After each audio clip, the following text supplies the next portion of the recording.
لا يزال الخير حيا لا يزال إن في الدنيا سلاما وظلال أخبر الأيام. دوسرا اس مجلس کا اس محفل کا حصہ جو ہے وہ قرآن مجید کا ختم ہے، اور قرآن مجید کے ختم کے متعلق آتا ہے حدیث میں کہ اس پرمسرت موقع پر اللہ رب العزت دعاؤں کو قبول فرماتے ہیں. تو اس کے متعلق چند معروضات پیش کروں گا. اللہ رب العزت نے اس کلام کو، اس کتاب کو عرفہ، افضل اور بلند مقام دیا ہے، اور قرآن مجید میں خود فرمایا ذالک الکتاب، کہ یہ قرآن مجید انتہائی بڑے مقام والا، بڑے شان والا ہے. اور چونکہ وقت مختصر ہے، اس آیات کے اس حصے کے متعلق آپ حضرات کے سامنے معروضات رکھوں گا جو اس آیات کا آخری حصہ ہے. اس قرآن مجید کے متعلق اللہ رب العزت نے نبی پاک صلی اللہ علیہ وآلہ وسلم پر قرآن مجید نازل کیا، اور اس وقت کے لوگوں نے بھی قرآن مجید کے متعلق کہا ہے کہ یہ شاعر کا کلام ہے. اللہ رب العزت نے جواب دیا وما ہوا بقول شاعر قلیلا ما تؤمنون. پھر کسی نے کہا یہ کاہن کا کلام ہے، ولا بقول کاہن قلیلا ما تذکرون، یہ کاہن کا کلام نہیں ہے، آپ نصیحت حاصل نہیں کر رہے ہو. تو لا ریب فیہ کے متعلق آپ حضرات کے سامنے معروضات رکھوں گا کہ اس آیات میں اللہ رب العزت نے پھر انہیں، جن لوگوں نے قرآن مجید کو شاعر کا کلام کہا، کاہن کا کلام کہا، اللہ رب العزت نے ان لوگوں کو چیلنج کیا فاتو بسورۃ من مثلہ، آپ بھی شعراء، فصحاء، بلغاء ہو، اور اگر آپ اس بارے میں شک کرتے ہو تو اس جیسی ایک چھوٹی سی صورت لے کر آؤ. اور میرے عزیز ساتھیوں، ایک بات آپ حضرات کے سامنے رکھ دیتا ہوں کہ اللہ رب العزت نے جس نبی کو بھیجا اس وقت کے مطابق ان کو مبعوث فرمایا ہے. یعنی اگر اس وقت میں طب کا دور ہے تو اس نبی کو اللہ رب العزت نے وہ معجزہ عطا کیا ہے کہ جس میں طبیبوں کا توڑ تھا. یعنی عیسیٰ علیہ السلام کو جس وقت میں مبعوث کیا، اس وقت معاشرے کا ہر والد، ہر باپ یہ چاہتا تھا کہ میرا بیٹا طبیب بن جائے، میرا بیٹا ڈاکٹر بن جائے. جیسے آج کل کا دور ہے، ہر ایک شخص یہ چاہتا تھا میرا بیٹا ڈاکٹر بن جائے، میرا بیٹا طبیب بن جائے. عیسیٰ علیہ السلام کو اللہ رب العزت نے بھیجا اور وہ معجزہ عطا کیا کہ اس معجزے کے بجاوری کے لیے وہ ڈاکٹر اور طبیب عاجز تھے. یعنی اللہ رب العزت نے یہ معجزہ عطا کیا کہ وہ مردے سے کہتے تھے قم باذن اللہ، اللہ کے حکم سے کھڑے ہو جا، وہ کھڑا ہو جاتا. اسی طریقے سے اگر کوئی بچہ مادرزاد اندھا ہوتا، اس کے آنکھوں پر ہاتھ پھیر لیتا، وہ بینا ہو جاتا. برس کی بیماری کا علاج طبیبوں کے پاس نہیں تھا. اللہ رب العزت نے عیسیٰ علیہ السلام کے معجزے کے ذریعے سے بہت سارے مریضوں کو جب وہ ہاتھ پھیرتے برس کی بیماری ٹھیک ہو جاتی. اب یہ دور تھا کہ اس میں طب کا دور تھا. اس دور میں عیسیٰ علیہ السلام کو مبعوث کیا. موسیٰ علیہ السلام کے دور میں جادو کا دور تھا. ہر ایک باپ چاہتا تھا کہ میرا بیٹا جادوگر بن جائے، سحر سیکھے. اور موسیٰ علیہ السلام کو اللہ رب العزت نے جو معجزہ عطا کیا، اس معجزے میں جادو کا توڑ تھا.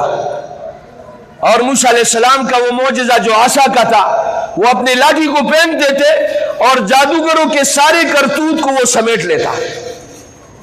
اسی طریقے سے نبی پاک صلی اللہ علیہ وسلم جس دور میں آئے ہیں، اس دور میں شاعری کا دور تھا، اور ہر ایک باپ چاہتا تھا میرا بیٹا شاعر بن جائے. اس وقت کا ایک منظر آپ کے سامنے رکھ دیتا ہوں. شعراء شعروں کا مقابلہ کیا کرتے تھے اور اس کے لیے محافل جمتے تھے. جس طریقے سے قرآن مجید کا یہ مجلس جمع ہوا ہے، اس کے لیے وہ جلسے اور محافل جماتے تھے. اس وقت کا ایک شاعر ہے، دوسرے شاعر کو اس نے یہ کہا اولئک آبائی فجئنی بمثلہم اذا جماعتنا یا جریر المجامع. یہ جو میں نے فہرست نقل کی ہے یہ ہمارے آبا و اجداد ہے، اب ان جیسا آپ لے کر آؤ۔ جریر اس وقت کا شاعر تھا، تو انہوں نے جواب دیا ان الفتى من يقول ها انا ذا ليس الفتى من يقول كان ابي وكذا، کہ نوجوان تو وہ ہوتا ہے جو یہ کہے دا گز دے دا میدان دے، یعنی یہ میدان ہے اس میں اتر آؤ۔ نوجوان وہ نہیں ہوتا ہے کہ یہ کہے کہ میرا باپ ایسا تھا، میرا دادا ایسا تھا، میرا فلاں ایسا تھا۔ اب اس وقت شعر و شاعری میں مقابلہ ہوتا تھا۔ اللہ رب العزت نے اس دور میں نبی پاک صلی اللہ علیہ وسلم کو مبعوث فرمایا اور جو معجزہ عطا کیا، چونکہ نبی پاک صلی اللہ علیہ وسلم کی نبوت وہ قیامت تک جاری اور ساری رہے گی، اور اللہ رب العزت نے نبی پاک صلی اللہ علیہ وسلم کو جو معجزہ عطا کیا قرآن کی شکل میں عطا کیا۔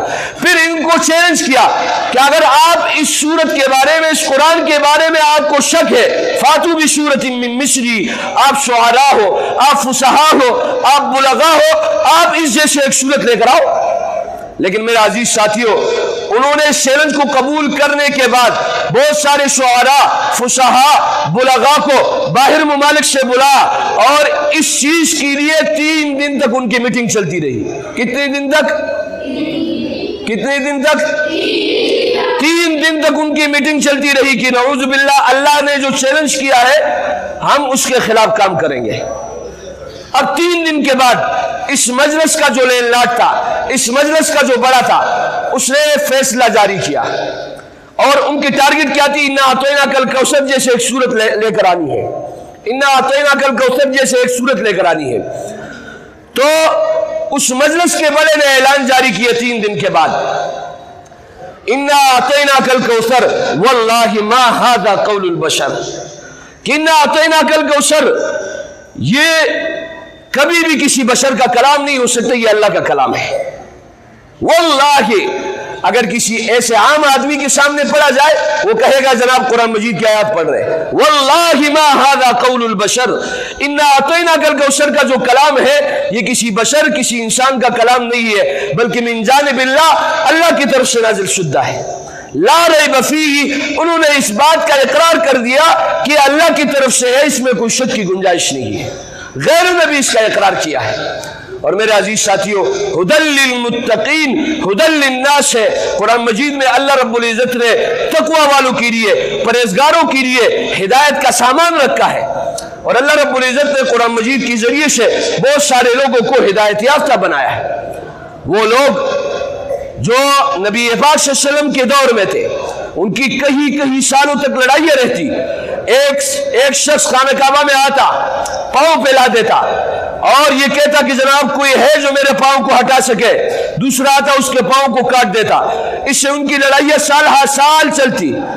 لیکن جب قرآن آیا اور قرآن مجید کو انہوں نے لیا، قرآن مجید کو سینے سے لگایا، اللہ رب العزت نے ان لوگوں کو وہ عرفہ اور بلند مقام عطا کیا کہ سند اور سرٹیفکیٹ جاری کیا، رضی اللہ عنہم ورضوا عنہ، اللہ رب العزت ان سے راضی ہے، وہ اللہ سے راضی ہے، اور ان کے بارے میں دنیا میں اعلان کر دیا کہ جنت میں جائیں گے، اور ان کو آئیڈیل بنایا، اور ان کے متعلق اللہ رب العزت نے کلام نازل کیا، فَإِنْ آمَنُوا بِمِثْلِ مَا آمَنْتُمْ بِهِ فَقَدِ اهْتَدَوْا، اگر آپ مسلمانوں ایمان لانا ہے آپ نے تو آپ صحابہ جیسے ایمان لاؤ، آپ ہدایت یافتہ ہو جاؤ۔